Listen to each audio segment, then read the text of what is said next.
ధార్మిక కార్మిక క్షేత్రం రాజన్న సిరిసిల్ల జిల్లా వార్తల సమాహారం ఎస్ఎస్ న్యూస్ కు స్వాగతం। ఈ రోజు వార్తలు సిరిసిల్ల వస్త్ర పరిశ్రమ సమస్యల్ని పరిష్కరించాలని డిమాండ్ చేస్తూ వస్త్ర పరిశ్రమ అనుబంధ సంఘాల జేఏసీ చేపట్టిన రిలే నిరాహార దీక్షలు 15వ రోజుకు చేరాయి। సిపిఐ ఎమ్మెల్యే కూనంనేని సాంబశివరావు దీక్షలకు సంపూర్ణత తెలిపారు। బ్రతుకు భయంతో కొట్టుమిట్టాడుతున్న సిరిసిల్ల వస్త్ర పరిశ్రమను రాష్ట్ర ప్రభుత్వం ఆదుకోవాలని వస్త్ర పరిశ్రమ అనుబంధ సంఘాల జేఏసీ చేపట్టిన రిలే నిరాహార దీక్షలు 15వ రోజుకు చేరాయి। ఈ దీక్షలకు సిపిఐ ఎమ్మెల్యే సాంబశివరావు సంపూర్ణ మద్దతు తెలిపారు। ఈ సందర్భంగా ఆయన మాట్లాడుతూ అగ్గిపెట్టెల చీరలు నేసిన కళా నైపుణ్యం కలిగిన సిరిసిల్ల నేత కార్మికులు ప్రస్తుతం సంక్షోభంలో ఉండడం బాధేస్తుందన్నారు। చేతి వృత్తుల వారిని వెనక్కి నెట్టే ప్రయత్నం చేస్తున్నారని ఆరోపించారు। ప్రతి ఒక్కరి ప్రయోజనం కలిగే విధంగా బడ్జెట్ రూపొందించాలి తప్ప గంప గుత్తగా ఉండరాదన్నారు।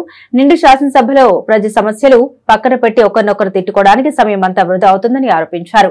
రాష్ట్ర ప్రభుత్వం వస్త్ర పరిశ్రమకు ఇస్తున్న విద్యుత్ సబ్సిడీని యథావిధిగా కొనసాగించాలని 4వ కేటగిరీ కింద ఉంచాలన్నారు। ఎప్పుడు అవకాశం దొరికినా తాను అసెంబ్లీలో సిరిసిల్ల వస్త్ర పరిశ్రమ మనుగడ కోసం చర్చిస్తామని సాంబశివరావు తెలిపారు। ఈ కార్యక్రమంలో సిపిఐ జిల్లా కార్యదర్శి గుంటి వేణు, పట్న కార్యదర్శి పంతం రవి, ఆసంల సంఘం అధ్యక్షుడు సిరిసిల్ల రవీందర్ మరియు యజమానుల తాటిపాముల దామోదర్, వెల్దండి దేవదాస్, ఏనుగుల ఎల్లయ్య, సిఐటి నాయకులు మూషం రమేష్ తదితరులు పాల్గొన్నారు। జీవనాధారం రెండోది మన సాంప్రదాయకంగా వస్తున్నటువంటి చేతి వృత్తుల్ని కాపాడుకోవాలి। ఇప్పుడు ప్రభుత్వాలు చేయవలసిన బాధ్యత ఏంటంటే చేతి వృత్తులు కనుమరుగు కాకుండా దానికి ఇంకా టెక్నాలజీని జోడించి మరింత ఆధునికత వైపు తీసుకెళ్ళి ఏ వృత్తి వారిని ఆ వృత్తిని కొనసాగిస్తూనే ఆధునిక వృత్తిదారులుగా తీర్చిదిద్దవలసిన బాధ్యత ప్రభుత్వం పైన ఉంటుంది। అలా కాకుండా కేవలం టెక్స్టైల్ లేకపోతే పెద్ద పెద్ద కార్పొరేట్ ఇండస్ట్రీస్ అయితే మళ్ళితే కొన్ని కోట్ల మంది జీవనాధారం కోల్పోతారు।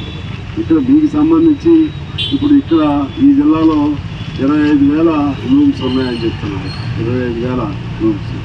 అలాగే రాష్ట్రం మొత్తం మన తెలంగాణలో ఇంకో 10,000 కలిపితే 35,000 రూమ్స్। ఒక్కొక్క రూమ్ పైన కనీసం 2-3 ఆధారపడి ఉంటారు। లేదు ఆ కుటుంబ సభ్యులు ఒక్కడే తీయలేరు కదా, మళ్ళీ ఆయనకి అందించేవాళ్ళు ఇంకోటో లేదా ఆ కుటుంబం కానీ ఆయన ఒక్కడే పనిచేసిన ఆ కుటుంబం మీద ఆధారపడ్డ వాళ్ళు ఆ విధంగా ఉంటారు। అంటే ప్రత్యక్షంగా కానీ పరోక్షంగా కానీ 25,000 మంది దీనిపైన 35,000 మంది ఉంటారు। ఒక్కొక్కరు నేర్చుకున్నా కూడా లేకపోతే ఒక కుటుంబం 35,000 కుటుంబాలు 35,000 కుటుంబాలు ఇంటూ 3 అంటే దాదాపు 1,00,000 మంది ప్రజల్ని ఎఫెక్ట్ చేసేటువంటి ఇబ్బందులు ఇప్పుడు మేము ఎదుర్కొంటున్నాం। మేమేమంటున్నామంటే నేను ప్రతి కూడా జనరల్గా మాట్లాడను, కొద్దిగా విషయం తెలుసుకుని మాట్లాడడానికి ప్రయత్నం చేస్తాను। దీన్ని బతికించాలంటే అది ఏ ప్రభుత్వమైనా సరే ఇక్కడ రాజకీయాలతో నిమిత్తం లేదు। దీన్ని వృత్తిని బ్రతికించాలి, మిమ్మల్ని బ్రతికించాలి। రాత్రి ఇక్కడ పనిచేసే కార్మికులు కూడా వచ్చారు, కార్మికులకు కూడా కొంత రావాల్సిన అవసరం ఉందని చెప్పారు। మీరు సబ్సిడీ కార్మికులు సబ్సిడీ కానీ ఇంకేదో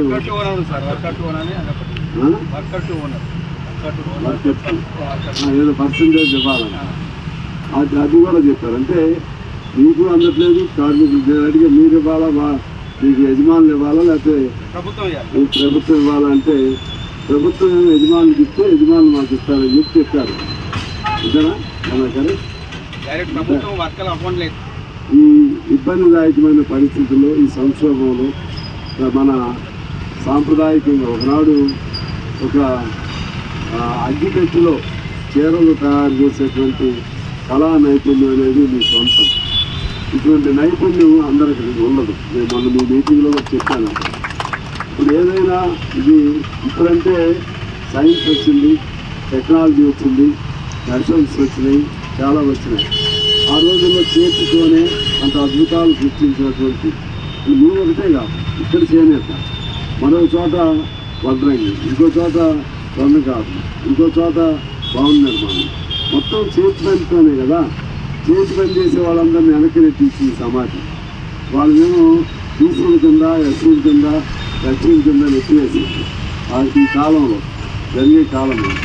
ఇప్పుడేమో అసలే జీవనాధారం లేకుండా ప్రభుత్వాలు రైతులు ఉద్దేశపూర్వకం చేస్తున్నాయా లేకపోతే కొన్నిటి మీద శ్రద్ధ ఉండి చేస్తున్నారా నాకు తెలియదు। దీని మీద నేను మొన్న మీరు వచ్చిన తర్వాత ఆ రోజే నేను అసెంబ్లీలో మాట్లాడుతున్నాను, మీ దగ్గరికి వచ్చి వెళ్ళిన తర్వాత అసెంబ్లీలో కూడా చెప్పాను, ఇప్పుడే వాళ్ళ దగ్గరికి నేను వెళ్ళి వస్తున్నాను, వాళ్ళ బాధలు ఉన్నాయి, వాటిని పరిష్కారం చేయలేదు. బడ్జెట్ మీద మాట్లాడేటప్పుడు ఇవన్నీ ఇప్పుడు నేను పరిష్కారం చేస్తే ఈ ప్రభుత్వం ఇంక 20 ఏళ్ళు ఉంటుందని చెప్పాను. అంటే ప్రతి ఏ బడ్జెట్ అయినా సరే గంపగొత్తాగా పెట్టకుండా మనం పెట్టే బడ్జెట్ వలన మొత్తం 4 కోట్ల జనాభా ఉంది. 4 కోట్ల జనాభాలో ఎన్ని కుటుంబాలు ఉన్నాయి, ప్రతి కుటుంబానికి ఏమందుతుంది, ఇట్లా లెక్క ఆ లెక్క లేకుండా కేవలం మేము వ్యవసాయ రంగం మీద ఎంత పెట్టాం, సరే విద్యారంగం మీద పెడితే అది కొంత ఉపయోగం, వ్యవసాయ రంగం మీద పెడితే అది డైరెక్ట్గా కొంతమందికి ఉపయోగం, ఇండైరెక్ట్ తక్కువ మందికి, అలా కాకుండా డైరెక్ట్గా కూడా అందే విధంగా కూడా ప్లాన్ చేసుకోవాలి. నేను మొన్న ప్రతిపాదన పెట్టాను, మినిమం వేజ్ చట్టం ఉంది, మినిమం వేజ్ దాన్ని సవరిస్తే ప్రభుత్వం ఇచ్చిన కోర్టు ఇచ్చిన చట్టం దాన్ని సవరి. ప్రమాదాల నివారణలో ఆటో డ్రైవర్ల పాత్ర అతి కీలకమైందని, ఆటోలలో పరిమితికి మించి ప్రయాణికులను తీసుకువెళ్లరాదని ఆటో డ్రైవర్ల అవగాహన సదస్సులో ముస్తాబాద్ ఎస్ఐ చిందనం గణేష్ పేర్కొన్నారు. ముస్తాబాద్ మండల కేంద్రంలోని ప్రభుత్వ జూనియర్ కళాశాల మైదానంలో మండలంలోని ప్యాసింజర్ ఆటో డ్రైవర్లకు పోలీస్ శాఖ ఆధ్వర్యంలో అవగాహన సదస్సు ఏర్పాటు చేశారు. ఇట్టి సదస్సుకు హాజరైన ముస్తాబాద్ ఎస్ఐ గణేష్ ఆటో డ్రైవర్లతో మాట్లాడారు.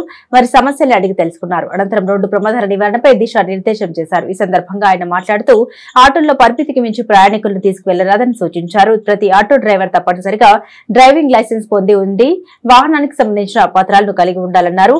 మద్యం సేవించి వాహనాలు నడపరాదని గుర్తు చేశారు. అలాగే ఆటోలకు నంబర్ ప్లేట్లు తప్పనిసరిగా ఉండాలన్నారు. మండలంలో నేరాల నియంత్రణకు ఆటో డ్రైవర్లు సహకరించాలని కోరారు. ప్రజలతో ఎల్లప్పుడూ మమేకమై ఉండే ఆటో డ్రైవర్లు గ్రామాల్లోని సమస్యల్ని గంజాయి, మత్తు వంటి పదార్థాలు సరఫరా చేసిన, పేకాట, యాక్సిడెంట్ వంటి సమాచారాన్ని పోలీసులకు సమాచారం అందించాలని పేర్కొన్నారు. ఆటో డ్రైవర్లకు ఎలాంటి సమస్యలున్నా పోలీసులను సంప్రదించాలని, తమ వంతు సహకారం అందిస్తామని కోరారు. రోడ్డు నియమ నిబంధన ఇచ్చినట్లయితే తప్పనిసరి చర్యలు తీసుకుంటామని హెచ్చరించారు. ఎస్ఐ పేట కానిస్టేబుల్ కాశీం, శ్రీనివాస్, హోంగార్డులు మనోహర్, వెంకటేష్ ఆటో డ్రైవర్లు కలరు. మంది పోతున్నారు. కాకపోతే ఏమైనా చిన్న యాక్సిడెంట్ జరిగినా స్కూల్ పిల్లల మీద జరిగితే మీకే కాదు మొత్తం ఈ జిల్లా కూడా చెడ్డ పేరు వస్తుంది. స్కూల్ పిల్లల్ని కూడా మీరు ఎక్కువ మంది ఎక్కించుకొని అటు బ్యాగులతో అటు తలిగేసి ఇటు తలిగేసి గల్లీలలో ఆటో కూడా పట్టది. ఆ స్కూల్లో అన్ని బ్యాగులు తగిలేసుకొని పోతున్నారు. ఎక్కడైనా లిమిటెడ్ కంటే ఎక్కువ మంది పోవద్దు. అసలు ఈ ఉద్దేశమే అది. ఎందుకంటే ఇది ఇక్కడనే కాదు, మన జిల్లా వ్యాప్తంగా అందరి ఆటో డ్రైవర్లకు చెప్తున్నాము. మీకు కూడా సరే మీ కష్టాలున్నాయి, మీకు బాధలున్నాయి, కానీ ఈ కొన్ని రోజులు ఒక నెల రోజులు అయితే నేను అబ్జర్వ్ చేస్తా. ఈ నెల రోజులల్లో మీరు కెపాసిటీకి మించి ఎక్కువ మందిని తీసుకొని పోవద్దు. 4 అంటే 6 తీసుకోండి, పర్లేదు. కొంచెం మరి మొత్తానికి టైట్ గా ఆ ఎక్స్ట్రా ఫిట్టింగ్లు తీయండి. నేనే తీద్దాం అనుకున్నా, కానీ నేను అన్ని ఆటోలు ఏం తీద్దామని చెప్పేసి మీకే అవకాశం ఇస్తున్నా. ఒక నెల రోజులు ఇప్పుడు రేపటి నుండి అబ్జర్వ్ చేస్తాము. నిన్న ఒక 2-3 ఫైన్లు వేసినాం.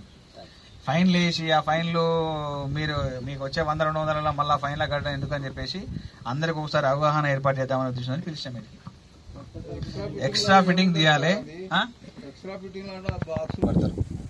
అర్థమైందా? ఇప్పుడు రేపు ఏమైనా చిన్న యాక్సిడెంట్ అయినా కూడా మేము చెప్పినగా కూడా చేయకపోతే చాలా పెద్ద కేసులు అయితే కొత్త చట్టాలు వచ్చినాయి. అంతకుముందు పోలీస్ స్టేషన్లో బెయిల్ ఇచ్చేది, 2 సంవత్సరాల పనిష్మెంట్ ఉన్నది. ఇప్పుడు 5 సంవత్సరాలు వేసిన దాన్ని. చట్టాలు కూడా కొత్త ఇష్యూతోని పనిష్మెంట్లు పెరిగినాయి. ఇబ్బంది అవుతుంది మీకు. కొన్ని రోజులు అయితే ఒక నెల రోజులు అబ్జర్వ్ చేస్తాను. 4 రోజుల వరకు ఎక్స్ట్రా ఫిట్టింగ్లు తీసేది. ఏ బండ్లే కూడా ఆ పెట్టకుండా సిస్టమ్స్, స్పీకర్లు పెట్టద్దు.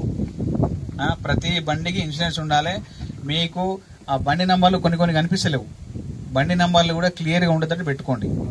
బండి నంబర్లు కొన్ని కనిపిస్తలేవు, దానికి నిమ్మకాయలు కట్టో లేకపోతే ఏదైనా బ్లేడ్లతోని గీకో లేకపోతే కొంచెం రస్ట్ పట్టో ఏదో కారణం కావచ్చు. కానీ ఇప్పటి నుండి అయితే చెప్తున్నా, అన్ని బండి నంబర్లకు ఫ్రెష్ గా నంబర్ ప్లేట్లు మంచిగా లేకపోతే నంబర్ ప్లేట్లు వేయించుకోండి. లేకపోతే ఏమన్నా స్టిక్కర్ ఇంకపోతే స్టిక్కర్ వేయించుకోండి. సౌండ్లు ఉండొద్దు, అందులో స్పీకర్లో సౌండ్లు ఉండొద్దు, ఎక్స్ట్రా ఫిట్టింగ్లు ఉండొద్దు. మంచి లైట్లు మంచిగా ఉండాలి. ర్యాష్ గా డ్రైవింగ్ చేయొద్దు, నీట్గా ఉండండి.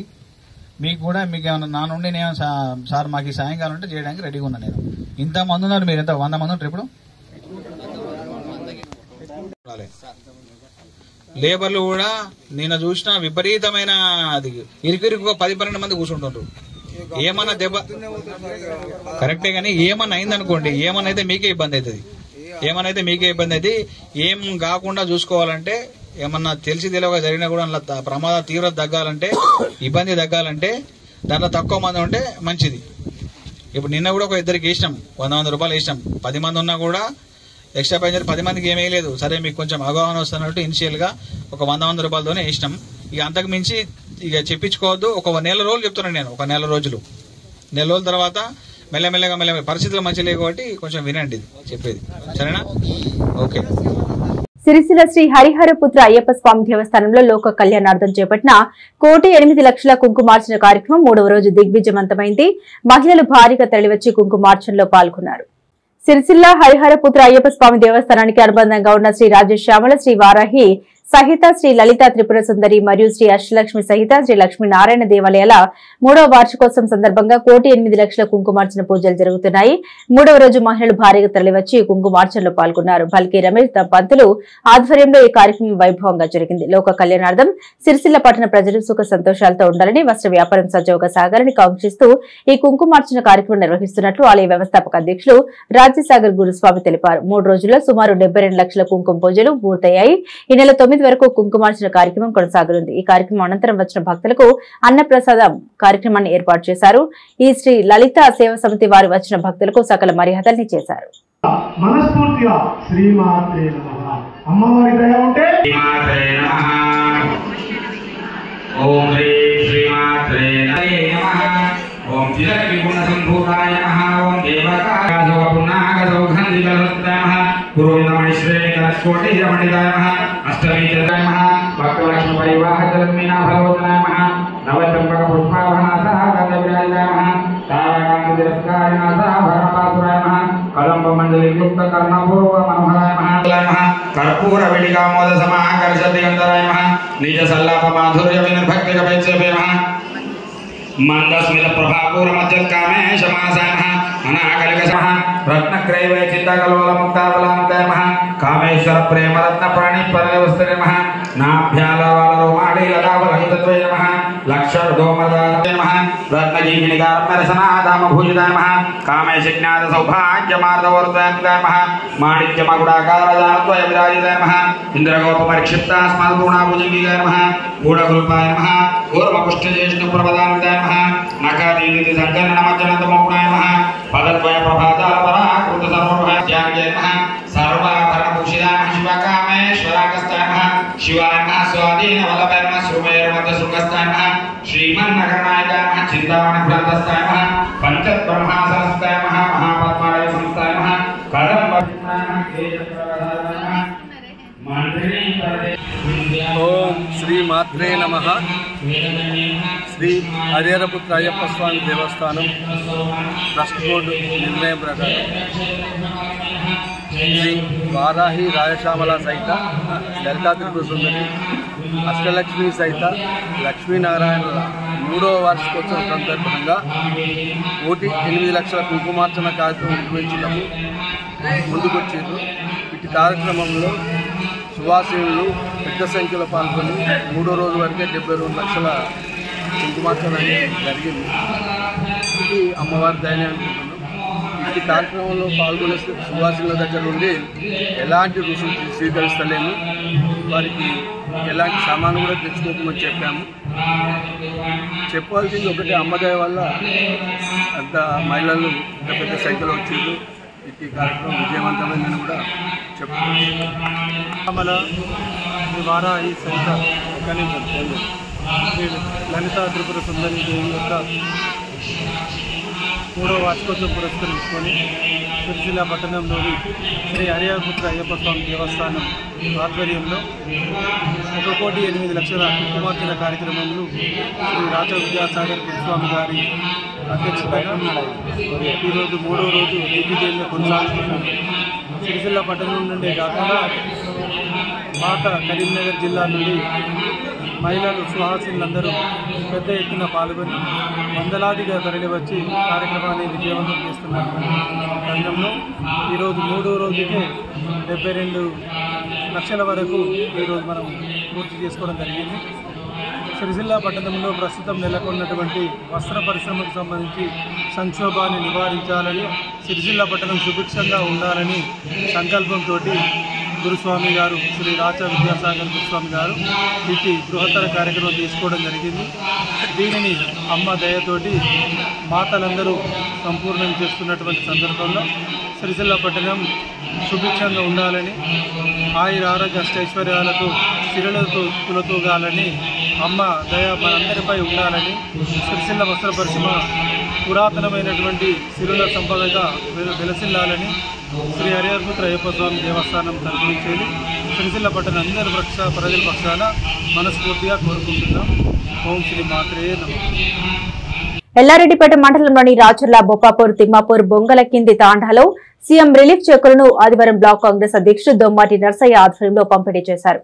ఈ సందర్భంగా ఆయన మాట్లాడుతూ రాచర్ల బొప్పాపూర్ గ్రామంలోని మెడ్సు రాజిరెడ్డికి 60,000 రూపాయల చెక్కును, బొంగులో కింది తాండాలో హరియా నాయక్ 15,000 రూపాయల చెక్కును, బండలింగంపల్లి గ్రామంలో సుధాకర్ రెడ్డికి 24,000 రూపాయల చెక్కును అందజేసినట్లు తెలిపారు. ముఖ్యమంత్రి సహాయ నిధి నుండి నిధుల్ని మంజూరు చేయించి చెక్కులను పంపించినందుకు సిరిసిల్ల నియోజకవర్గ ఇన్ఛార్జ్ కేకే మహేందర్ రెడ్డికి ధన్యవాదాలు తెలిపారు. ఈ సందర్భంగా ఆయన మాట్లాడుతూ రానున్న రోజుల్లో అనారోగ్యం బారిన పడి ప్రైవేట్ ఆసుపత్రుల్లో చికిత్స పొందిన పేద ప్రజలకు ముఖ్యమంత్రి సహాయ నిధి నుండి డబ్బులు మంజూరు చేయించడం జరుగుతుందన్నారు. అదేవిధంగా ఆగస్టు చివరి వారంలో ఇల్లు లేని నిరుపేదలకు ఇళ్లను మంజూరు చేయించి ఒక్కొక్క ఇంటికి 5 లక్షల రూపాయలు ప్రభుత్వం ఇవ్వడం జరుగుతుందని తెలిపారు. ఈ ప్రభుత్వం పేద ప్రజలకు 6 గ్యారంటీలను అమలు పరుస్తున్నామని, రైతు రుణమాఫీ కూడా చివరి దశకు చేరుకుందన్నారు.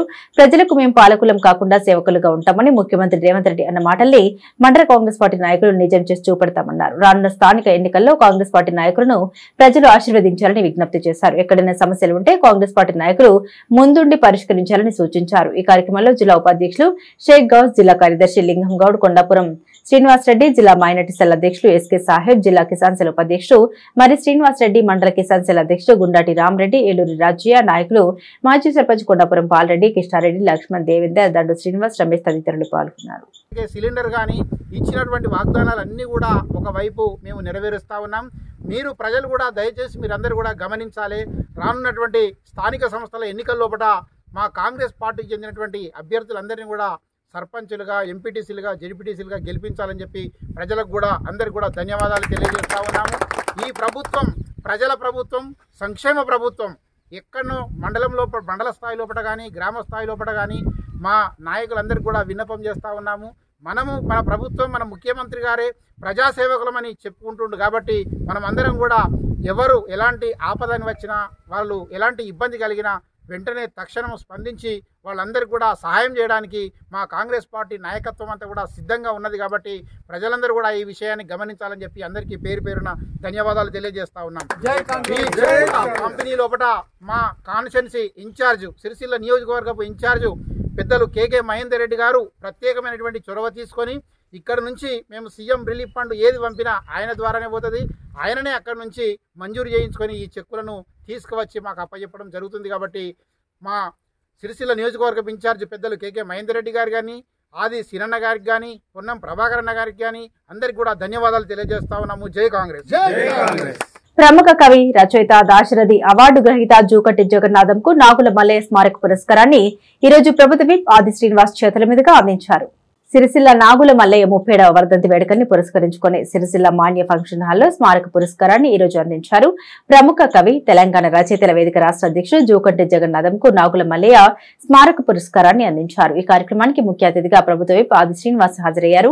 నాటి కాలంలో నాగుల మల్లయ్య సామాజిక రుగ్మతలు తొలగించేందుకు, ప్రజల్ని చైతన్యవంతులు చేసేందుకు, అలాగే భూస్వామ్య పెత్తందారులపై పోరాడిన వ్యక్తి అని కొనియాడారు. మరోవైపు బీసీలను ఐక్యం చేయడానికి నాగుల మల్లయ్య ఎలడేని కృషి చేశాడని గుర్తు చేశారు. ఆనాటి బీసీ నాయకునిగా నాగుల మల్లయ్య ఎమ్మెల్యేగా గెలుపొంది ఉంటే ఈ రోజు తనకు 4 సార్లు పోటీ చేసే అవకాశం ఉండేది కాదని ఆది శ్రీనివాస్ అన్నారు. 75 సంవత్సరాల స్వతంత్రంలో మొట్టమొదటిసారిగా బీసీగా తనకు అవకాశం వచ్చిందని గుర్తు చేశారు. బీసీ వర్గానికి సంబంధించిన వారు ఉంటే సమన్యాయం జరుగుతుందని, అవకాశాలు దక్కుతాయని గ్రహించి స్థానికులు తనకు విజయం చేకూర్చారని గుర్తు చేశారు. సిరిసిల్ల వేములవాడ సమగ్ర అభివృద్ధి లక్ష్యంగా తాను పనిచేస్తూ ఉన్నానని, ధార్మిక కార్మిక క్షేత్రం సంక్షేమంలో అగ్రగామిగా ఉండేలా పనిచేస్తామని తెలిపారు. ఈ కార్యక్రమంలో నాగుల మల్లయ్య స్మారక పురస్కారాల కమిటీ చైర్మన్ నాగుల సత్యనారాయణ గౌడ్, కన్వీనర్లు ఎండి సలీం, నాగుల సంతోష్ కుమార్ మరియు సిరిసిల్ల నియోజకవర్గం Congress party in charge KK Mahender Reddy, municipal chairperson Chinnam Chakrapani, Congress party నాయకులు జోపదన్ ప్రకాష్, సంగీతం శ్రీనివాస్, గడ్డం నర్సయ్య, అవార్డు కౌన్సిలర్ పత్తిపాక పద్మ తదితరులు పాల్గొన్నారు. 37 సంవత్సరాల క్రితం తన 53 లేదా 54 ఏళ్ళు మరణించినటువంటి నాగుల మల్లయ్య గారి పేరిట ప్రతి ఏటా ఒక పురస్కారాన్ని జ్ఞాపకం క్రమంలో ఆనాడు నాగుల మల్లయ్య గారు సిరిసిల్ల పాత తాలూకాలో, ఈనాడు రాజధాని సిరిసిల్ల జిల్లా వ్యవహరించిన ప్రాంతమే ఆనాడు సిరిసిల్ల పాత తాలూకు ఉన్నటువంటి తరుణంలో ఈ ప్రాంతంలో ఉన్నటువంటి సామాజిక రుగ్మతలు రూపుకోవడానికి, సాంఘిక దురాచారాలను రూపుమాపడానికి, ప్రజలను చైతన్యవంతులు చేయడానికి, ప్రజలందరినీ కూడా ఏకతాటిని తీసుకుని వచ్చి భూస్వాముల పెత్తందారుల పైన అప్పటికే ఎర్ర జెండా నీడాన కూడా అనేక సంస్థలు వచ్చి విప్లవ భావాలు కాబట్టి వారందరూ కూడా పెత్తందారి వ్యవస్థపై పోరాటం చేస్తున్న క్రమంలో తాను సైతం ప్రజాస్వామిక పద్ధతుల్లో కాంగ్రెస్ పార్టీ జెండా ఆధ్వర్యంలో ఈ ప్రాంతంలో బీసీలను ఐక్యం చేయడానికి ఆనాడే సిరిసిల్ల పాత తాలూకు స్థాయిలో బీసీ సంక్షేమ సంఘాన్ని ఏర్పాటేసి 15 వర్గాల పక్షాన పోరాటం చేసినటువంటి నావుల మల్లయ్య గారి గురించి ఇప్పుడే జూగడ్డి జగన్నాథ గారు అన్నటువంటి పరిస్థితి, ఆనాడు వారి బీసీ నుంచి గెలిచుంటే ఈనాడు మన బిడ్డ ఆదిశ్రీనివాస్కు ఈ 4 సార్లు కష్టపడాల్సిన అవసరం లేకుండా ఎప్పుడూ ఎమ్మెల్యే అవుతుందన్నమాట. వాస్తవం అనిపిస్తుంది నాకు కూడా. సిరిసిల్ల పాత తాలూకాలో స్వాతంత్రం వచ్చిన తర్వాత 75 సంవత్సరాలకు ఒక బీసీ బిడ్డ ఎమ్మెల్యేకి గెలవడానికి అవకాశం ఏర్పడిన సందర్భం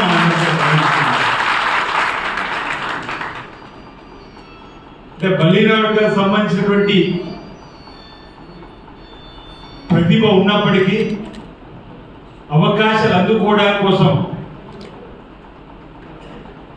సేవ చేసేటువంటి అవకాశం వారితో సమానంగా ఢీకొట్టేటువంటి శక్తి ఉన్నప్పటికీ కూడా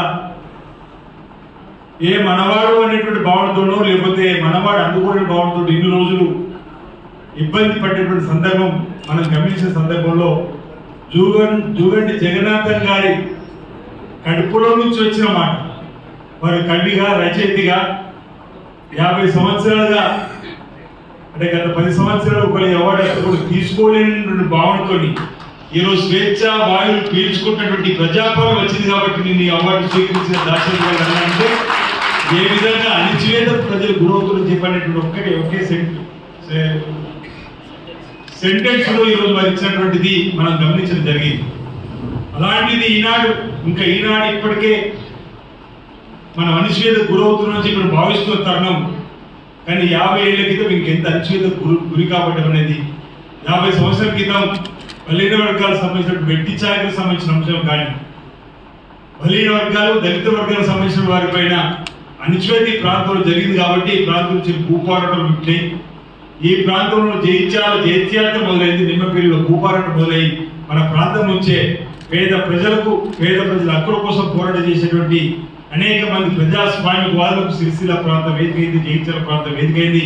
అలాంటి సమయంలో ఉన్నటువంటి నావుల మల్లయ్య గారు 54 సంవత్సరాలు అతి తక్కువ వయసు, ఈరోజు ఉంటే బహుశా 93-92 సంవత్సరాల వయసులో 53 సంవత్సరాల వయసులోనే ప్రాణాంతక వ్యాధితో వారు మరణించడం అనేది నిజంగా వారి కుటుంబానికే కాకుండా తీరని లోటు అందులో ఏమాత్రం ఉండలేదు. నాలుగు సత్యనారాయణ గారికి వాళ్ళందరిలో వారి కుటుంబానికి ఆ వయసులో ఉవ్వెత్తిని ఎగిసినటువంటి ఆ వ్యక్తి ఒకేసారి మరణించడం ఆ కుటుంబానికి ఆఘాతంగానే ఉంటుంది.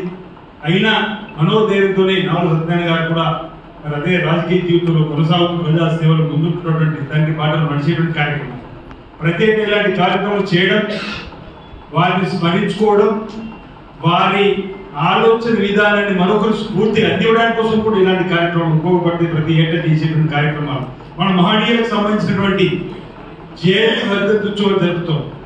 సర్దార్ సర్వాయి పాపన్న కానీ, మొన్ననే తొడ్డుకొమ్మరికి సంబంధించినటువంటి వారిది కానీ, చాకలి ఐలమ్మ కానీ, స్వాతంత్ర సమరుడు మహాత్మా గాంధీ కానీ, సుభాష్ చంద్రబోస్ కానీ, లాల్ బహదూర్ శాస్త్రి కానీ, ఇందిరాగాంధీ గారు కానీ, జవహర్లాల్ నెహ్రూ కానీ, రాజీవ్ గాంధీ గారు కానీ, ఈ విధంగా చెప్పుకుంటూ అనేక మంది మహనీయులకు సంబంధించినటువంటి జయంత్యుత్సవాలు కానీ, డాక్టర్ బిఆర్ అంబేద్కర్ గారికి సంబంధించినటువంటి అంశం కానీ, బాబు జగజీవనరావు గారికి సంబంధించినటువంటి జయంతి వర్ధంతి ఉత్సవాలలో కానీ మనము వారి ప్రతిమలకు పూలమాలను సమర్పించి నాగుల మల్లయ్య మనం ఏదైతే సంస్కార సభగా వారి ఆలోచన విధానాన్ని ఏ విధంగా గుర్తించుకుంటున్నాం చెప్పిన మహనీయులను మనం ఈ తరానికి పరిచయం చేసి వారిలో ఉన్నటువంటి భావాలను, వారిలో ఉన్న సుగుణాలు, వారు చేసినటువంటి పోరాటాలు, వారు చేపట్టినటువంటి చైతన్యాన్ని అందుకొని ఈ సమయంలో కూడా మనం సమాజ మార్పు కోసం, గ్రామీణ ప్రాంతాల్లో మార్పు కోసం ప్రశ్నించే తత్వాన్ని పెంపొందించుకోవడం, అన్యాయాన్ని ఎదిరించేటువంటి శక్తిని కూడించుకోవడం ఉపయోగపడే విధంగా ఇలాంటి కార్యక్రమాలు చేయడం అభినందనీయం. వాటి సందర్భంగా ప్రశ్నించాలనుకుంటున్న కొందరు కొన్ని గ్రామాల్లో, కానీ ఈ ప్రశ్నిస్తే నాకేమవుతుందని చెప్పిన ఏ కవికైనా అవార్డు వచ్చిందంటే ఏదో సంతోషపడిపోయి అక్కడికి ఆగిపోవడం కాదన్న విషయాన్ని మనం గుర్తుంది. ఏ కవికి కానీ రచయితకు కానీ ఎవరికైనా సామాజిక బాధ్యత ఉన్నటువంటి ప్రతి ఒక్క మనిషికి కానీ ఒక అవార్డు వచ్చిందంటే తన బాధ్యత మరింత పెరిగిందని భావించాలి. అందులో భావించబడిన బాధ్యత కూడా మరింత పెరిగిందని కూడా ఈ సందర్భంగా వినమ్రంగా తెలియజేసుకుంటున్నాను. విషయం కూడా పత్రిక పేరెంట్ పత్రిక ఇంటర్వ్యూ చేసినప్పుడు నన్ను అడిగితే సార్ ఇన్ని రోజుల తర్వాత మీకు తెలంగాణ ఆత్మను బతికించినటువంటి 50 సంవత్సరాలుగా రాస్తుంది కదా, మరి రాజేంద్ర పురస్కారం మీకు ఆశయంగా రావడం వల్ల మీ అభిప్రాయం ఏంటి అని. గత 10 సంవత్సరాలు నేను ఒకటే చెప్పాను, గత 10 సంవత్సరాలు ఒకటి అవార్డు వస్తే నిజంగా కూడా నేను డిస్క్వాలిఫై అయ్యేవాడిని. ఇప్పుడు ప్రజలు కొంచెం స్వేచ్ఛాయుతమైన గాలి ఆడుతుంది తెలంగాణ ప్రజలకు ఇప్పుడు రావడం వల్లనే నేను చాలా సంతోషంగా ఉన్నాను. దీనికోసం ఎంత నియంత్రితము, ఎంత అణచివేత, ఎంత ఉందో దాని ప్రభుత్వం మనం అందరూ ఆలోచిస్తాం, ప్రత్యక్షంగా చూసి. కాబట్టి ఏ కవి కూడా, ఏ రచయిత కానీ, బాధ్యత ఉన్నటువంటి ప్రజల పరిశ్రమ వహించినటువంటి రచయిత కానీ ఎవరైనా ప్రజల యొక్క బాధలను, వాళ్ళ కన్నీళ్లను, కష్టాలను కలిగిపోయి రాసేవారే కానీ. కాబట్టి ఆ దిశగా ఇప్పుడు కూడా 1975 నిబంధన తర్వాత ఒక ప్రత్యేకమైనటువంటి అనేకమైన వ్యాసాలు పత్రికలో ప్రజా అంశాల మీద రీత్యా రాజకీయ విశ్లేషణ వ్యాసాలు. సరే అది మన గురించి మనం చెప్పుకోవడం గొప్ప కాదు, కానీ సందర్భం వచ్చింది కాబట్టి నాకు ఇప్పటికీ గుర్తు 1978 ఇందిరా కాంగ్రెస్ దేశమంతా ఒకవైపు ఒక ప్రపంచాన్ని చూపిస్తే ఆ రోజుల్లో కూడా ఇందిరా కాంగ్రెస్ ఆంధ్రప్రదేశ్లో కూడా ఒక పెద్ద మనకు ప్రపంచాన్ని తీసి ఇందిరా కాంగ్రెస్ ప్రభుత్వం. అది అప్పుడు నాగరమల్లయ్య గారు ఇందిరా కాంగ్రెస్ అభ్యర్థిగా సిరిసిల్ల ప్రాంతంలో కూడా పోటీ చేశారు. ఆ టికెట్ వేరే వాళ్ళకి ఇస్తా అంటే కూడా వాళ్ళు ధృవీకరించడం వల్ల ఇంకా ఆఫర్ చేసిన వేరే బీసీపీలకు ఇస్తా అంటే కూడా ఆయన ఒప్పుకోకుంటే ఈయన పోటీ చేసినారు. చేసి విజయం అంచుల వరకు అంటే ఆ రోజున్న సిరిసిల్ల నియోజకవర్గంలో 1,05,000 ఓట్లు ఉంటే 28,000 ఓట్లు రాయశరావుకి వస్తే 14,000 ఓట్లు మన నరసింహరావుకి వస్తే జనతా పార్టీ నాగరామయ్య గారికి 18,000 పైచేసి మొత్తం మన సిరిసిల్ల తాలూకాలోనికి అప్పటి సిరిసిల్ల తాలూకా ఇప్పుడు సిరిసిల్ల రాజమండ్రి జిల్లాలో భూస్వాములంతా ఒకటై ఈ నాగరమల్లయ్య ఇట్లా గెలిస్తే రేపు కొద్దిగా మన యొక్క పరిస్థితుల భవిష్యత్తు ఉంటుందని అక్కడికి ఒకటై అందరూ ఒకటే ఆరోగ్యం. కానీ ఓడించినప్పటికి కూడా ఆ రోజు నాగరమల్లయ్య గారు గెలిస్తే సిరిసిల్ల రాజకీయ భవిష్యత్ చిత్రమే వేరే ఉంటుంది. అది శ్రీనివాస్ ఇన్నిసార్లు కొట్లాడి ఇక్కడికి ఇప్పుడు గెలవాల్సిన అవసరం కాదు. ఆ రోజు గెలుస్తుంది. దాన్ని మన ప్రాంతంలో కూడా భూస్వాములు అందరూ కలిసి ఏమేమి రాజకీయాలు చేసేటో మీ అందరికీ తెలిసింది. కాబట్టి ఎన్ని సామాజిక పోరాటాలు వచ్చినా, ఏ పార్టీ తెలంగాణ పైన వచ్చినా, తెలంగాణ ఉద్యమంలో కూడా పై అగ్రస్థానంలో మన ప్రాంతం గెలిచినప్పటికీ కూడా ఎక్కడికేదో దిగుమతి అయినట్టు ఇక్కడి ప్రాంతం ఇప్పటికి కూడా ఈ ప్రాంతంలో కూడా ఆయన ఇస్తేనే తప్ప కావలే తప్ప ఇప్పటికీ ఆయన ఓటే లేదు. అయినా మనం గెలిపిస్తున్నాం. అది ఏదో మనం ఈసీలు అంతా కూడా ఇవాళ ఆలోచించవలసిన అవసరం ఉంది. ఎందుకంటే గౌడకు రచయితలకు రాజకీయాలు తెలియదనుకుంటారు కానీ వాళ్ళ చేసినట్టు నిజంగా కూడా రాజకీయ నాయకులు వాళ్ళ పార్టీ ఉద్దేశం ఉంది. ఎందుకంటే ఇది ఆ సందర్భం కాబట్టి రాజకీయాలు తెలుసుకోవడం మాట్లాడారు. అందుకోసం ముఖ్యంగా మన సిరిసిల్ల ప్రజలు ఆలోచించవలసిన విషయం మరీ ఇది ఎన్నిసార్లు ఇబ్బంది అయినా మళ్ళీ ఒక 50 ఏళ్ళ చరిత్రలో ఒక్కసారి సిరిసిల్ల ప్రాంతానికి రియల్ రాజకీయ నాయకులు ఏం చేస్తున్నాం, మనము ఎటువంటి వేస్తున్నాము, ఏం చేస్తున్నాం, అసలు మన ప్రజాప్రతినిధులు ఎవరిని ఎన్నుకుంటున్నాం, ఎందుకంటే వాళ్ళు ఎందుకు పని చేయలేకపోతున్నారు, మరి దీనికి కారణాలు ఏంటి అనే విషయాన్ని ఇవాళ ఆలోచించాల్సిన పరిస్థితి సరిగ్గా వచ్చింది. అయినా ఇప్పుడు మళ్ళా మనం నిమ్మకి నీరెత్తులు అంటే ఉంది, గదే పైన చేసుకుంటా, గదే చేతులు కట్టుకొని కూర్చొని మనకి ఏమొస్తుంది, ఇక్కడ ఒక డీసీపీ దగ్గరికి పోతే మీకు వెంటనే కూర్చోమంటాడు, ప్రజాప్రతినిధి దగ్గరికి పోయినా డీపీ దగ్గరికి పోయినా అది కూడా బహుజనంలో ఒక భాగం.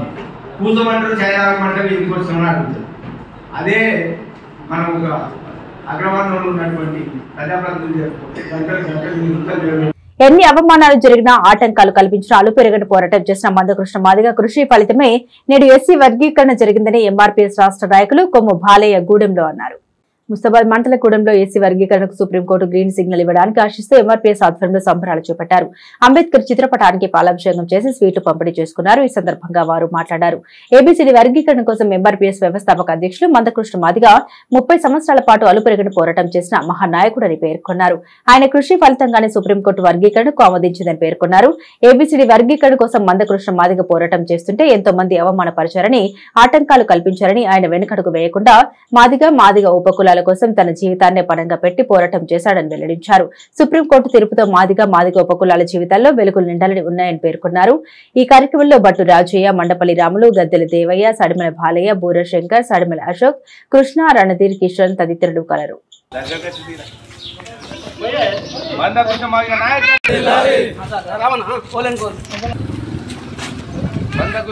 నాయకత్వం.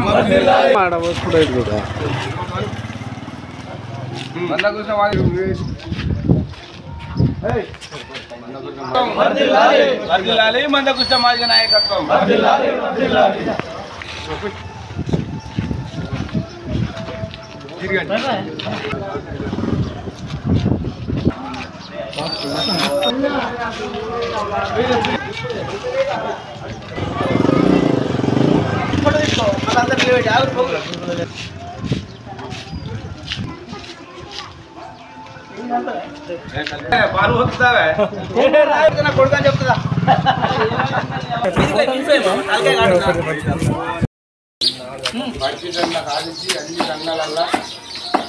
వస్తే ఆయన పని అయిపోయింది, మందకృష్ణ పని అయిపోయింది.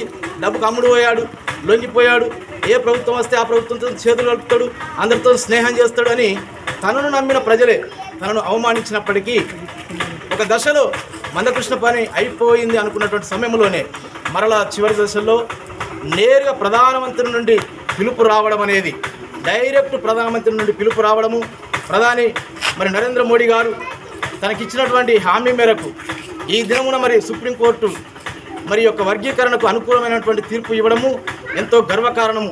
చాలామంది అనుకున్నారు దళిత బిడ్డ ఉండి బీజేపీతో చేతులు కలపడం ఏంటి, జాతికి ద్రోహం కాదా అనుకున్నారు. కానీ తన యొక్క లక్ష్యమును, తన టార్గెట్ను రీచ్ కావడమే తన లక్ష్యం. ఎవరు ఏమనుకున్నా, అమ్ముడు పోయింది అనుకున్నా, లొంగిపోయింది అనుకున్నా, బానిస అనుకున్నా, ఎవడు ఏమి అని అనుకున్నా నా ప్రజల క్షేమమే నాకు ముఖ్యమని చెప్పేసి ఏ ఉద్యమం కొరకైతే తను పోరాటం చేశాడో ఈ దినమున సక్సెస్ఫుల్గా అనుకూలమైనటువంటి తీర్పు రావడం అనేది మన జాతంతా గర్వించదగ్గ విషయం. ఆనాడు డాక్టర్ బాబాసాహెబ్ అంబేద్కర్ గారు కూడా ప్రతి వర్గ ప్రజల ప్రయోజనాల కొరకు ఆయన అందరికీ న్యాయం జరగాలని చెప్పేసి ఆనాడు తనను ఎంతమంది అవమానించినప్పటికీ తన యొక్క పోరాటం ఆపలేదు. అంబేద్కర్ గారిని స్ఫూర్తిగా తీసుకొని మందకృష్ణ గారు కూడా ఈ దినమున తను నమ్మినటువంటి బలహీన వర్గాల కొరకు, అందులో అన్యాయం అయిపోతున్నటువంటి ఈ మాదిగ జాతి కొరకు నేను పోరాటము సాధించేంత వరకు నా పోరాటం ఆపేది లేదు. నేను చచ్చినా పర్వాలేదు, నమ్మిన సిద్ధాంతం కొరకు నన్ను ఎవడు అవమానించినా, హేళన చేసినా, బానిసన్నా, అమ్ముడు పోయింది అన్నప్పటికీ నేను వాటిని ఏవిటిని లెక్క చేయకుండా సాధించడమే నా లక్ష్యం అనుకొని ఈ దినమున మందకృష్ణ గారు మనందరి కొరకు, జాతి ప్రయోజనాల కొరకు సుప్రీంకోర్టు అనుకూలమైనటువంటి తీర్పు ఇవ్వడము ఎంతో గర్వించదగ్గ విషయము. మందకృష్ణ గారు చేసింది ఒకటే విషయం కాదు, ఆయన చేసిన విషయాలు, ఆయన సాధించినటువంటి ఘన విజయాలు బయటికి రాకుండా చాలా విషయాలు ఉన్నాయి. మాట్లాడితే అది ఒక పెద్ద సెన్సేషనల్ విషయం అవుతుంది, అదొక పెద్ద చర్చాంశం అవుతుంది, పెద్ద రాజకీయ దుమారం అయిపోతుంది మందకృష్ణ గారు సాధించిన విషయాలు. ఎందుకంటే మాదిగ బిడ్డ అన్నటువంటి కారణం చేతనే ఆయన సాధించినటువంటి గొప్ప గొప్ప విషయాలు మన కళ్ళు మన యొక్క మైండ్ దిమ్మ తిరిగేటువంటి విషయాలు, అనేక విషయాలు సాధించాడు. అవి ఇప్పుడు చెప్పుకోవడానికి సమయం లేదు. కాబట్టి ఈ యొక్క వర్గీకరణ మనకు అనుకూలమైన తీర్పు రావడము ఎంతో గర్వించదగ్గ విషయం. ఆయనకు కృతజ్ఞతలు తెలుపుతూ ఇంతటితోని నా యొక్క మాటలు ముగిస్తున్నాను. ఈరోజు గూడెం గ్రామంలో అంబేద్కర్ జీవన సంఘం మాదిగ కులస్తుల ఆధ్వర్యంలో గౌరవ మందకృష్ణ మాదిగ ఏబిసిడి వర్గీకరణ గురించి 30 సంవత్సరాల నుండి అల్పేరుగని పోరాటం చేసి ఎన్నో అవమానాలు, అసమతలను ఎదుర్కొని ఇలా భారతదేశంలో ఉన్నటువంటి అన్ని పార్టీలను మెప్పించి ఒప్పించి ఇలా ఒక నిజమైన ఈ భారతదేశం నమ్ముకునే సుప్రీంకోర్టు ద్వారా 7 జడ్జిల ద్వారా ఒకరు వ్యతిరేకించినప్పటికీ కూడా 6 దీన్ని ఆమోదింపజేసి గత 3 రోజుల క్రితమే ఏబిసిడి వర్గీకరణకు సంపూర్ణంగా చేసుకోవచ్చని వారు తీర్పు ఇచ్చడం జరిగింది. వారి తీర్పుకు వారందరికీ కూడా ధన్యవాదాలు తెలియజేస్తూ అందులో భాగంగానే మన మందకృష్ణ మాదిగ కూడా ప్రత్యేకమైన పాదాభివందనం చేసుకుంటూ మరి ఈరోజు వారికి పాలాభిషేకం మా సంఘం తరఫున చేయడం జరిగింది. ఎందుకంటే 30 సంవత్సరాల నుంచి మెడలో నల్ల జెండా వేసుకొని నిరసనగా ఏనాడు కూడా అనారోగ్యానికి పాల్పడినప్పటికీ ఆయన పోరాటాన్ని ఆపకుండా ఎంతోమంది ఇంతకుముందే మా కిషన్ చెప్పినట్టు ఎంతోమంది అవమానపరిచినప్పటికీ కూడా ఆయన పోరాటాన్ని ఆపలే. ఎందుకంటే దళితులలో 2 వర్గాలకు న్యాయం జరుగుతుంది.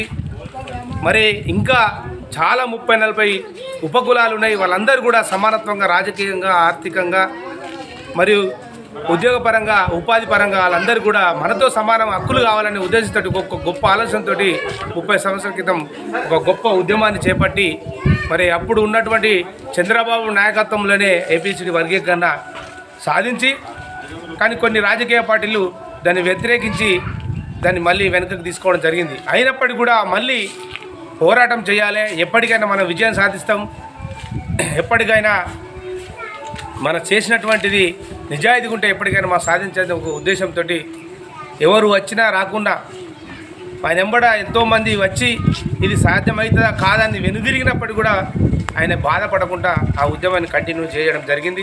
మరి ఇట్లాంటి మాదిగ దండోర ఉద్యమంలో చాలామంది, వందలాది మంది మన మాదిగ సోదరులు ప్రాణత్యాగం చేసినటువంటి వాళ్ళకు కూడా ఈ సందర్భంగా నివాళులు అర్పించడం జరుగుతుంది. ఎందుకంటే వాళ్ళ ప్రాణత్యాగమే ఇవాళ మనకు ఫలితం దక్కింది. మరి ఇంత మంచి గొప్ప అవకాశాన్ని కల్పించి మన మాదిగ జాతికి, మాదిగ ఉపకులాలకు అన్ని రంగాల్లో ప్రథమ స్థానం కల్పించినటువంటి మందకృష్ణ మాదిగ గారికి ప్రత్యేకమైన ధన్యవాదాలు తెలియజేస్తూ, వారి నాయకత్వంలో ఇంకే ఏది చేసినప్పుడు కూడా మాదిగ జాతి అండగా ఉండాలి, ఉపకులాలు కూడా అండగా ఉండాలని సందర్భంగా తెలియజేస్తూ, మరి ఇలా ఒక మాదిగ జాతి ఉపకులాలకే కాకుండా ఈ భారతదేశంలో ఉన్నటువంటి బీసీలు, ఎస్సీలు, అగ్రవర్ణ పేదవాళ్ళకు కూడా వాళ్ళకు కావాల్సిన హక్కుల మీద కూడా అన్ని రంగాలు కూడా పోరాటం చేసినటువంటి గొప్ప నాయకుడు, తెలంగాణ ఉద్యమంలో కూడా కీలక పాత్ర పోషించినటువంటి నాయకుడు. ఇలా వికలాంగులకు 3000 పింఛన్ వస్తుందంటే వారి ధర్మమే. ఇలా ఆరోగ్యశ్రీ 108 ఆనాడు వైఎస్ రాజశేఖర రెడ్డి గారికి తన ఆలోచన మేర చెప్పి దాన్ని శాంక్షన్ చేసి ఇలా గుండె జబ్బులు ఎంతో మందికి వస్తూ ఉన్నాయి. ఆ గుండె జబ్బులకు ఆరోగ్యశ్రీ ద్వారా చేయించాలని ఒక ఆలోచన వైఎస్ రాజశేఖర్ గారికి చెప్తే ఇది చాలా గొప్ప ఆలోచన పరిగణన తీసుకొని దాన్ని ఇంప్లిమెంట్ చేస్తే ఇలా ఇది మన రాష్ట్రంలో గొప్ప పథకం అయిపోయింది. అంటే అంత మంచి గొప్ప ఆలోచనలు ఉన్నటువంటి వ్యక్తి కాబట్టి, మన జాతి గర్వించదగ్గ గొప్ప నాయకుడు కాబట్టి వారికి ఇలా పాలాభిషేకం జరిగింది. మరి పాలాభిషేకంలో పాల్గొన్నటువంటి మా మాదిగ జాతి కుల పెద్దలు, మా మాదిగ జాతి అన్న తమ్ములందరూ కూడా ప్రత్యేకమైన జైభీములు తెలియజేస్తూ ముగిస్తున్నాను. అసెంబ్లీ ఎన్నికల్లో ప్రజలు ఇచ్చిన మద్దతుతో రానున్న స్థానిక సంస్థల ఎన్నికల్లో విజయమే లక్ష్యంగా పనిచేస్తామని, సిరిసిల్ల బల్దియాపై కాంగ్రెస్ పార్టీ జెండాను ఎగురవేస్తామని కాంగ్రెస్ పార్టీ సిరిసిల్ల నియోజకవర్గ ఇన్ఛార్జ్ కె మహేందర్ రెడ్డి తెలిపారు. సిరిసిల్ల మున్సిపల్ పరిధిలోని పలు వార్డుల్లో కాంగ్రెస్ పార్టీ జెండా పండుగను ఘనంగా నిర్వహించారు. పట్టణంలోని 2, 13, 14, 15, 27 వార్డుల్లో కాంగ్రెస్ పార్టీ జెండాలను సిరిసిల్ల నియోజకవర్గ ఇన్ఛార్జ్ కె మహేందర్ రెడ్డి ఆవిష్కరించారు. ఈ సందర్భంగా ఆయన మాట్లాడుతూ ప్రతి వారం కాంగ్రెస్ పార్టీ జెండా పండుగలు నిర్వహిస్తామని, కాంగ్రెస్ పార్టీకి పూర్వ వైభవం తీసుకొస్తామని ధీమా వ్యక్తం చేశారు. అసెంబ్లీ ఎన్నికల్లో రాష్ట్ర ప్రజలు కాంగ్రెస్ పార్టీకి పట్టం కట్టారని, రానున్న ఎన్నికల్లో కాంగ్రెస్ పార్టీని బలోపేతం చేసి సిరిసిల్ల మున్సిపల్ పై పార్టీ జెండా ఎగురవేస్తామని కె తెలిపారు. కాంగ్రెస్ పార్టీ ఎన్నికల సమయంలో ఇచ్చిన 6 గ్యారంటీలను పూర్తి చేస్తున్నామని, ఇప్పటికే మహిళలకు ఉచిత బస్ సౌకర్యం, 500 రూపాయలకే వంట గ్యాస్, ఉచిత విద్యుత్ మరియు వడ్డీ లేని రుణాలు అందిస్తూ మరోవైపు ఆరోగ్యశ్రీని 10 లక్షలకు పెంచడం జరిగిందన్నారు. రైతులందరికీ ఆగస్టు 15లోగా 2 లక్షల రుణమాఫీ పూర్తి చేస్తామని తెలిపారు. ఈ కార్యక్రమంలో పట్టణ కాంగ్రెస్ పార్టీ అధ్యక్షుడు చొప్పదండి ప్రకాష్, ఎస్ఎస్ఎల్ జిల్లా అధ్యక్షుడు ఆకునూరు బాలరాజు, కాంగ్రెస్ పార్టీ సీనియర్ నాయకులు సంగీతం శ్రీనివాస్, గడ్డం నర్సయ్య, లక్ష్మీనారాయణ, కత్తిరి దేవదాస్, వెంగళ లక్ష్మీ నర్సు, నేరెల శ్రీకాంత్ గౌడ్, చొప్పదండి లలిత తదితరులు పాల్గొన్నారు. నియోజకవర్గం ఇన్ఛార్జ్ అయినటువంటి ఏ మహేంద్రన్న గారి ఆధ్వర్యంలో జెండా పండుగ జరుపుకుంటూ మొదటగా శాంతినగర్లో 2వ వార్డులో జెండా ఎగరడం జరిగింది. అటు నుండి 14వ వార్డులో, ఆ తర్వాత 13 మరియు 27, అక్కడి నుండి నేరుగా అంబేద్కర్ నగర్ 15వ వార్డులో జెండాలు ఎగురవేసి జెండా పండుగ జరుపుకోవడం జరిగింది. ఇది అన్నగారి చొరవతో సిరిసిల్ల పట్టణం మొత్తం ప్రతి వార్డులో జెండా ఎగరేయడానికి సిద్ధంగా ఉన్నాము. ఈ వారము జెండా పండుగలు ఉంటాయని తెలియజేస్తా ఉన్నాం. సిరిసిల్ల పట్టణంలో జెండా పండుగ సందర్భంగా మరి మన నియోజకవర్గ ఇన్ఛార్జ్ కేకే మహేందర్ రెడ్డి ఆధ్వర్యంలో మరి జెండా పండుగ జరుపుకోవడం జరుగుతుంది. అదేవిధంగా ప్రతి వారం మరి ప్రతి వార్డులో కూడా జెండా పండుగ జరుపుకోవడానికి అందరం కూడా సమాయత్తమై మరి అన్నగారికి చెప్పడం జరిగింది. ఈరోజు 5 వార్డులలో జెండా ఎగరేయడం జరిగింది. అదేవిధంగా మిగతా వార్డులలో కూడా అందరూ కూడా సమర్థమై మరి మమ్మల్ని పిలిచినట్టంటే మేము అందరం కూడా వస్తాం.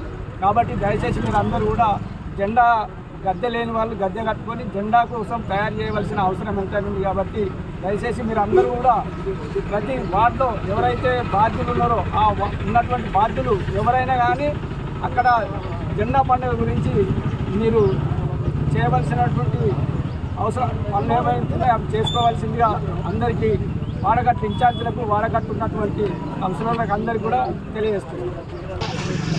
మాజీ కౌన్సిలర్ శ్రీదేవి గారి ఆధ్వర్యంలో వారి వార్డులో, అలాగే లక్ష్మీ గారి ఆధ్వర్యంలో వారి వార్డులో, శ్రీమతి శ్రీకాంత్ గౌడ్ గారి ఆధ్వర్యంలో వారి శైలు శ్రీకాంత్ గారి ఆధ్వర్యంలో, అదే మాదిరిగా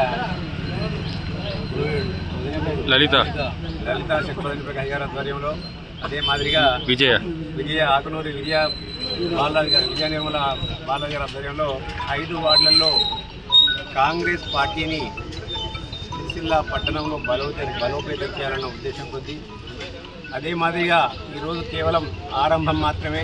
ఇవాళ 5 వార్డులలో జెండా పండుగ నిర్వహించుకోవడం జరిగింది. ఇక్కడ నుండి ప్రతి వారం 4-5 వార్డులలో ఇంచుమించు 2 నుంచి 5 వార్డుల మధ్యలో ప్రతి వార్డులో కూడా 39 వార్డులలో జెండా పండుగ నిర్వహించి ఇవాళ కాంగ్రెస్ పార్టీని పట్టణంలో పునర్వైభవం తీసుకురావడానికి మా శాయశక్తుల ప్రయత్నం చేస్తామని చెప్పి కాంగ్రెస్ పార్టీ నాయకత్వం కృతనిశ్చయంతో సిరిసిల్ల పట్టణంలో నిర్ణయం తీసుకుంది. అందులో భాగంగానే ఏదైతే గత సంవత్సరం అంటే డిసెంబర్లో జరిగిన రాష్ట్ర ఎన్నికల్లో కాంగ్రెస్ పార్టీకి ప్రజలు నమ్మకంతో పట్టం కట్టినరు. అదే నమ్మకాన్ని తల్లి సోనియా గాంధీ గారు ఇచ్చిన 6 గ్యారంటీలను కానివ్వండి, అదే మాదిరిగా రాహుల్ గాంధీ గారు ఇచ్చిన రైతు రుణమాఫీ నిర్ణయాన్ని కానివ్వండి, గౌరవ ముఖ్యమంత్రి రేవంత్ రెడ్డి గారి ఆధ్వర్యంలో తూచా తప్పకుండా అమలు చేస్తూ ఇవాళ ఆడపడుచులకు ఉచిత బస్సు ప్రయాణము, అలాగే గ్యాస్ సిలిండర్ 500 రూపాయలకే, దాంతోపాటు ఇవాళ మహిళలకు 10 లక్షల వడ్డీ లేని రుణాన్ని, 200 రూపాయలు 200 యూనిట్ల కరెంటును గృహజ్యోతి పథకం కింద, ఇవన్నీ కూడా కాంగ్రెస్ పార్టీ ఆరోగ్యశ్రీని కూడా 10 లక్షలకు పెంచుతూ ప్రజలకు ఇచ్చిన హామీని ఒక్కొక్కటిగా నెరవేరుస్తూ దేశ చరిత్రలోనే కనీవిని ఎరగని రీతిలో ఏ ప్రభుత్వం కూడా చేయని సాహసాన్ని ఇవాళ రాహుల్ గాంధీ గారి మాటను నిలబెట్టడం కొరకు గౌరవ ముఖ్యమంత్రి రేవంత్ రెడ్డి గారి వల్ల రైతు రుణమాఫీని 1,00,000 రూపాయల నుంచి ముందుగా మొన్నటి వరకు మన చివరి వరకు మన పేనమంతు చివరి వరకు చేయడం జరిగింది. ఇవాళ 1,50,000 వరకు కూడా చేయడం జరిగింది. ఆగస్టు 15వ తారీఖు లోపల 2 లక్షల రుణమాఫీని కూడా చేసి ప్రజల యొక్క ముఖ్యంగా రైతన్న యొక్క మనసును చూరగొని ప్రజలకు ఇచ్చిన హామీని నిలబెట్టే దిశగా కాంగ్రెస్ పార్టీ అడుగులు వేస్తున్న దానికి నిదర్శనం ఇది. గత ప్రభుత్వం ఈ రాష్ట్రాన్ని అప్పుల కుప్పగా మార్చి 7 లక్షల కోట్ల అప్పులు చేసినప్పటికి కూడా ప్రజలకు మేము మాట ఇచ్చాం కాబట్టి ఆ మాటకు కట్టుబడి ఉంటామని చెప్పి ఇలా ఒక ప్రజాపాలన తీసుకొస్తూ ప్రజల వద్దకే పాలన తీసుకొస్తూ ప్రజలకు ఇచ్చిన హామీలన్నింటినీ కూడా ఒక్కొక్కటి నెరవేరుస్తుంది గల. గత ప్రభుత్వంలో 10 సంవత్సరాల కాలంలో ప్రజలు వాళ్ళ మాట్లాడాలంటే భయపడ్డారు, పోలీస్ స్టేషన్లకు పోయి కంప్లైంట్లు ఇవ్వాలంటే భయపడ్డారు. ప్రజానాయకుడు కూడా ఎప్పుడు కూడా ప్రజలకు అందుబాటులో లేదు.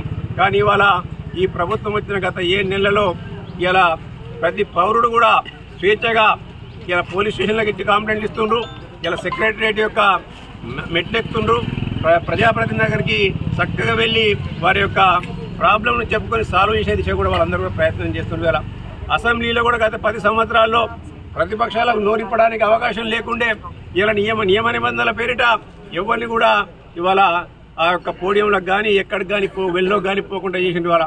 కానీ కాంగ్రెస్ ప్రభుత్వంలో గౌరవ ముఖ్యమంత్రి రేవంత్ రెడ్డి గారి ఆధ్వర్యంలో ప్రతిపక్షాలు కూడా మాట్లాడే స్వేచ్ఛనిస్తూ ఒక ప్రజాస్వామిక వాతావరణాన్ని ఈ రాష్ట్రంలో నెలకొల్పింది. ఇలా ఒక్కొక్క హామీని నెలకొల్పుతుంటే ఇలా గత 10 సంవత్సరాల వరకు ప్రభుత్వాన్ని పరిపాలించిన బీఆర్ఎస్ పార్టీ యొక్క పీఠాలు కదులుతుంటే ఇవాళ మా మోసాలు ఎక్కడ బయటపడతామని చెప్పి ఇలా కేవలం ఇవాళ ఒక వారి ఉనికిని చాటుకునే విధంగా సభను ఏ విధంగా నడవకుండా చూసినారో మీరందరూ కూడా గమనించండి. ఇవాళ ఎప్పటికప్పుడు ఎన్ని అడ్డంకులు చెప్పినప్పటికీ కూడా గౌరవ ముఖ్యమంత్రి గారు ఏ హామీలు అయితే ఇచ్చిండ్రో, కాంగ్రెస్ పార్టీ ఏ హామీని అయితే ఇచ్చిందో, నిరుద్యోగులకు మేము జాబ్ క్యాలెండర్ ప్రకటిస్తామని చెప్పిండ్రో ఆ జాబ్ క్యాలెండర్ను కూడా ఒక అసెంబ్లీలో మా డిప్యూటీ స్పీకర్ మల్లు భట్టి విక్రమార్క గారు ఇలా వెల్లడించడం జరిగింది. అలా ఏ సంవత్సరం ఏ నెలలో ఏ ఎగ్జామ్ ఉంటుంది ప్రజలకు ఇక గత ప్రభుత్వం ఉండే ఇగొస్తుంది నోటిఫికేషన్, అగొస్తుంది నోటిఫికేషన్లో అక్రమాలే, అప్లికేషన్ ఫిల్లింగ్ చేయడంలో అక్రమాలే. ఇలా డేట్లు ఇస్తే ఎప్పటికి కూడా వాయిదాలు, ఎప్పుడు నోటిఫికేషన్ వస్తుందో, ఎప్పుడు పరీక్ష నిర్వహించబడుతుందో, ఎప్పుడు దాని రిజల్ట్ వస్తుందో, ఎప్పుడు ఉద్యోగాలు వస్తాయో కూడా చెప్పలేని పరిస్థితులు గత ప్రభుత్వం ఉండి. కానీ ఈ ప్రభుత్వం అధికారంలోకి రాగానే 30,000 మందికి ఉద్యోగాలు ఇచ్చింది. మళ్ళీ వాళ్ళ గ్రూప్ 1 నోటిఫికేషన్ ఇచ్చింది. 13,000 పోస్టులకు పిఎస్సీ నోటిఫికేషన్ ఇచ్చింది. అదే మాదిరిగా వచ్చే సంవత్సరం కూడా జాబ్ క్యాలెండర్ను ప్రకటించి అందులో ఉద్యోగాలు భర్తీ చేయడానికి కూడా పర్టికులర్ నెలలు కూడా ఇవ్వడం జరిగింది. ఇలా టీచర్ పోస్టులకు పలానా నెలలో, గ్రూప్ 1 పలానా నెలలో, గ్రూప్ 4 పలానా నెలలో అని చెప్పుకుంటూ వచ్చి ఆ యొక్క క్యాలెండర్ ప్రకారం ఏదైతే యూపీఎస్సీ పరీక్షలు నిర్వహిస్తుందో అదే మాదిరిగా ఇలా టీఎస్పీఎస్సీ కూడా జాబ్ క్యాలెండర్ ప్రకారం పరీక్షలు నిర్వహించి ఉద్యోగాలు భర్తీ చేయడం జరుగుతుంది. అంతేగాక ఇలా నైపుణ్యాన్ని అభివృద్ధి చేయించాలని చెప్పి స్కిల్ యూనివర్సిటీ పేరిట ఇవాళ ఇబ్రాహీంపట్నంలో స్కిల్ యూనివర్సిటీని కూడా నెలకొల్పి వారికి పారితోషికంతో పాటు విద్యను నేర్పే విధంగా, ఎంప్లాయ్మెంట్ వచ్చే విధంగా అనేకమైన కంపెనీలతో ఇవాళ ఒప్పందాలు కూర్చుకొని ముందుకు పోతున్న విషయం మీ అందరూ కూడా తెలిసి. ఇవన్నీ చూసిన తర్వాత ప్రజల్లో ఒక నమ్మకం ఏర్పడ్డది. ఇవాళ కాంగ్రెస్ పార్టీ అంటే దళిత బడుగు బలహీన వర్గాలకు, మైనారిటీలకు, నిరుద్యోగులకు అందరికీ కూడా అండగా ఉండే పార్టీ కాబట్టి కాంగ్రెస్ పార్టీకి మేము అండగా నిలబడతాం, కాంగ్రెస్ పార్టీని బలోపేతం చేస్తామని చెప్పి ఇలా రాష్ట్ర వ్యాప్తంగా రాహుల్ గాంధీ, సోనియా గాంధీ గారి యొక్క నాయకత్వాన్ని బలపరుస్తూ, ఇక్కడ రేవంత్ రెడ్డి గారి నాయకత్వాన్ని కూడా బలపరుస్తూ ముందుకు రావడానికి అన్ని వర్గాల వారు ఇలా ముందుకు వస్తున్న తరుణంలోనే ఇలా సిరిసిల్ల పట్టణంలో ఈరోజు ఈ 5 వార్డులలో జెండా పండుగ నిర్వహించుకోవడం జరిగింది. రాబోయే కాలంలో ప్రతి వార్డులో కూడా కాంగ్రెస్ పార్టీ జెండాను ఎగరవేసి సిరిసిల్ల మున్సిపాలిటీ పైన కూడా కాంగ్రెస్ పార్టీ జెండాను ఎగరవేస్తామని చెప్పి తెలియజేస్తూ ఈ అవకాశం ఇచ్చిన ప్రజలందరికీ కూడా ధన్యవాదాలు తెలియజేస్తున్నాను. కేంద్ర చట్టసభల్లో బీసీలకు 50%తో పాటు బీసీ జనాభా ప్రాతిపదికన రిజర్వేషన్ పెంచాలని, దేశవ్యాప్తంగా బీసీ కులగణన చేపట్టాలని ఈ నెల 8న పంజాబ్లోని అమృత్సర్ తలపెట్టిన ఓబీసీ అఖిల భారత మహాసభను విజయవంతం చేయాలని బీసీ సంక్షేమ సంఘ రాష్ట్ర అధికార ప్రతినిధి పర్షా హనుమాన్లు పిలుపునిచ్చారు. ఈ రోజు సిరిసిల్ల ప్రెస్ క్లబ్ లో ఏర్పాటు చేసిన విలేకరుల సమావేశంలో బీసీల ఐక్యత కోసం ఈ నెల 7న పంజాబ్లోని అమృత్సర్ లో తలపెట్టిన ఓబీసీ మహాసభను విజయవంతం చేయాలని ముద్రించిన పోస్టర్లను ఆవిష్కరించారు. ఈ సందర్భంగా హనుమాన్లు మాట్లాడుతూ దేశవ్యాప్తంగా 543 మంది ఎంపీలలో బీసీలు 80 మంది మాత్రమే ఉన్నారని, అలాగే తెలంగాణలో 119 అసెంబ్లీ స్థానాల్లో కేవలం 18 మాత్రమే ఉన్నారని తెలిపారు. చట్టసభలో బీసీలకు రిజర్వేషన్ లేక వెనుకబడిపోయారని గుర్తు చేశారు. బీజేపీ ప్రభుత్వం 10 ఏళ్లలో బీసీలకు అన్యాయం చేసిందని, బీసీ వారిని గల్లీ నుండి ఢిల్లీ వరకు వినిపించేందుకే ఈ మహాసభ నిర్వహిస్తున్నట్లు తెలిపారు. ఇప్పటికైనా కేంద్ర ప్రభుత్వం స్పందించి బీసీ కులగణన చేపట్టాలని, బీసీ మంత్రిత్వ శాఖను ఏర్పాటు చేయాలని, మహిళలకు సబ్ కోటా ఏర్పాటు చేసి 50% రిజర్వేషన్ కల్పించాలని డిమాండ్ చేశారు. రాష్ట్ర ప్రభుత్వం కామారెడ్డి డిక్లరేషన్ ఇచ్చిన హామీ ప్రకారం బీసీల కులగణన చేపట్టాలని హనుమాన్లు డిమాండ్ చేశారు. ఈ కార్యక్రమంలో బీసీ సంక్షేమ సంఘం జిల్లా అధ్యక్షుడు వీరవేడి మల్లేశం యాదవ్, కంచర్ల రవిగౌడ్, తాడుక కమలాకర్, కందుకూరి రామగౌడ్, కోడం రవీందర్, కొండ విజయ్, తిరుపతి శ్రీనివాస్, బచ్చు ప్రసాద్, శ్రీధర్, వడ్ల తిరుపతి తదితరులు పాల్గొన్నారు.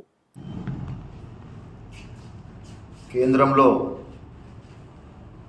బీసీలకు చట్టసభలలో 50% రిజర్వేషన్లు కల్పించాలని, అదేవిధంగా బీసీ జనాభా ఎంతుందో అంత రిజర్వేషన్లు పెంచాలని, భారతదేశ వ్యాప్తంగా బీసీ కులగణన చేయాలని ప్రధానమైన ఎజెండాగా డిమాండ్లతో పంజాబ్ రాష్ట్రంలోని అమృత్సర్లో ఈ నెల 7వ తేదీన అఖిల భారత ఓబీసీ మహాసభ నిర్వహిస్తూ ఉన్నాం. అందులో భాగంగా వాటిని జయప్రదం చేయాలని చెప్పి ఈరోజు ఈ సిరిసిల్ల కేంద్రంలో కరపత్రాలను రిలీజ్ చేయడం జరిగింది. మొత్తం పార్లమెంటు సభ్యులు మన దేశంలో 543 మంది ఉంటే మన వాటా ప్రకారము కనీసం ఒక 270 మంది అన్న ఎంపీలు చట్టసభలు ఉండాలి. కానీ కేవలం మొన్న జరిగిన ఎంపీ ఎలక్షన్లలో 80 మంది మాత్రమే బీసీ ఎంపీలు చట్టసభల్లో అడుగుపెట్టారు. అదేవిధంగా ఫర్ ఎగ్జాంపుల్ రాష్ట్రంలో అసెంబ్లీలో చూసుకుంటే 119 అసెంబ్లీ సీట్లుంటే మన తెలంగాణ రాష్ట్రంలో వాటా ప్రకారము కనీసం 60 మంది బీసీలు అసెంబ్లీలో అడుగుపెట్టాలి. కానీ కేవలము 18 మంది మాత్రమే బీసీ ఎమ్మెల్యేలు చట్టసభల్లో మనము మొన్న తీసుకోగలిగినాం. అంటే చట్టసభలలో బీసీలకు రిజర్వేషన్ లేని కారణంగా మన వాటా ప్రకారము బీసీలు అందులో చట్టసభలో అడుగుపెట్టలేకపోతున్నారు. కాబట్టి ఎప్పుడైతే చట్టసభలో బీసీలకు రిజర్వేషను ప్రవేశపెడతారో అప్పుడే బీసీలకు న్యాయం జరుగుతుంది, బీసీలకు ప్రాతినిధ్యము చేయగలుగుతారు అని చెప్పి సందర్భంగా తెలియజేస్తూ, బీజేపీ పార్టీ గతంలో 2 టర్ములుగా అధికారం వచ్చిన సందర్భంగా బీసీలకు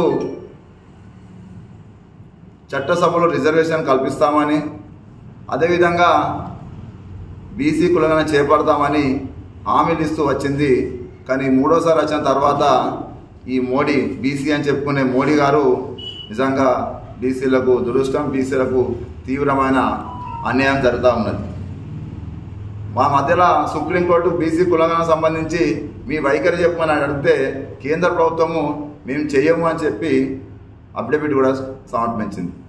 నిజంగా ఇంతకంటే ఇక శోచనీయము మరింది అని చెప్పి ఈ సందర్భంగా తెలియజేస్తూ, ఈ బీసీ వాణిని ఊరు నుంచి ఢిల్లీ వరకు, గల్లీ నుంచి ఢిల్లీ వరకు వినిపించేందుకే ఈ ఓబీసీ మహాసభలు అని చెప్పి తెలియజేస్తూ, అన్ని రాజకీయ పార్టీలు కూడా వాటి కనువిప్పు కలిగే విధంగా పెద్ద ఎత్తున అమృత్సర్లో మేము నిర్వహిస్తూ ఉన్నాం. కేంద్రంలో మీకు ఈ వేదిక ద్వారా డిమాండ్ చేస్తూ ఉన్నాం, తక్షణమే బీసీ కులంగా చేపట్టాలి. ఒకటి. రెండవది, దాదాపు 94 మంత్రిత్వ శాఖలు ఉంటే కేంద్రంలో బీసీ మంత్రిత్వ శాఖ లేదు. కేంద్రంలో బీసీ ఓబీసీ మంత్రిత్వ శాఖను ఏర్పాటు చేయాలని చెప్పి మేము డిమాండ్ చేస్తూ ఉన్నాం. అదేవిధంగా 50% మహిళలకు రిజర్వేషన్ కల్పిస్తూ ఉన్నది కేంద్ర ప్రభుత్వం. పార్లమెంట్లో తీర్మానం కూడా చేసిర్రు, ఆమోదం కూడా చెందింది. కాకపోతే అక్కడ బీసీ మహిళలకు సబ్ కోటా లేకపోతే అందరూ అగ్రవర్ణాలకు సంబంధించిన మహిళలే రేపు ఎంపీలుగా ఎమ్మెల్యే ఎన్నిక కాబడతారు. కాబట్టి ఆ మహిళలకు సబ్ కోటా ఇచ్చి రిజర్వేషన్ ప్రకటించాలని చెప్పి ఈ సందర్భంగా మేము డిమాండ్ చేస్తూ ఉన్నాం.